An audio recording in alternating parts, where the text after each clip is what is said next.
आपने देखा होगा कि पिछले 3-4 दिन से तमाम अखबारों में, खबरों में एक बात आ रही है कि फौज का इंटरनल सर्वे सेनाओं में किया गया है, जिसमें अग्निपथ योजना को के बारे में बहुत सी खामियां,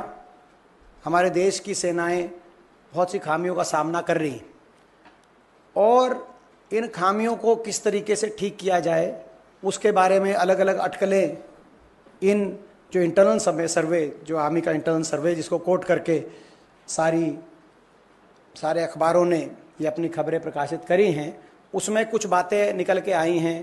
कि जिन कदमों पर मंथन किया जा रहा है कि ऐसे कदम उठाए जाएं कि अग्निपथ योजना की जो खामियां हैं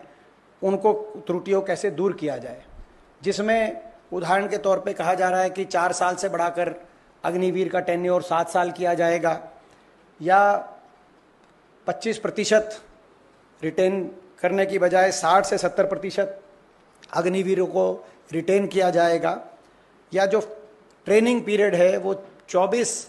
हफ्ते से बढ़ाकर 37 से 42 हफ्ते किया जाएगा। ये 3 बातें निकल के आ रही हैं खामियों के अलावा कि ये ऐसे कदम उठाए जा सकते हैं, इन पे मंथन हो रहा है। तो सबसे पहले तो भारतीय राष्ट्रीय कांग्रेस स्पष्ट करना चाहती है कि ये स्कीम, अग्निपथ योजना, अग्निवीर भर्ती की योजना, पहले दिन से हम कहते रहे हैं कि पूर्णतः ये योजना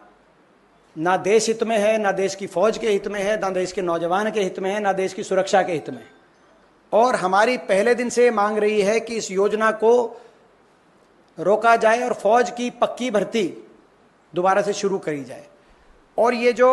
पार्शल रोल बैक की जो ये बातें आ रही हैं मीडिया में, हम इस तरह के अगर कोई सुझाव आ रहे हैं तो हम उनको रिजेक्ट करते हैं। सरकार इस योजना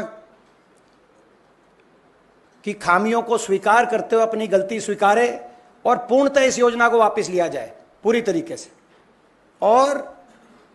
पक्की भर्ती जो अग्निपथ योजना 2022 से पहले होती रही देश की फौज में 1947 से लेकर 2022 तक, उस पक्की भर्ती को पूर्ण रूप से दोबारा से शुरू किया जाए। ये आधी अधूरी जो बातें चल रही हैं इनसे काम चलने नहीं वाला। ये एक योजना देश की फौज के लिए बड़ी घातक योजना साबित हुई, ये रिपोर्ट्स बता रही। आपने देखा होगा, आपके बहुत से अखबारों ने उन रिपोर्ट्स को प्रकाशित किया है, वो सारी बातें सत्य साबित हुई जिन बातों को लेकर हमने आपके बीच में बार बार इस सरकार को आगाह किया था जब ये योजना सरकार लेके आई थी।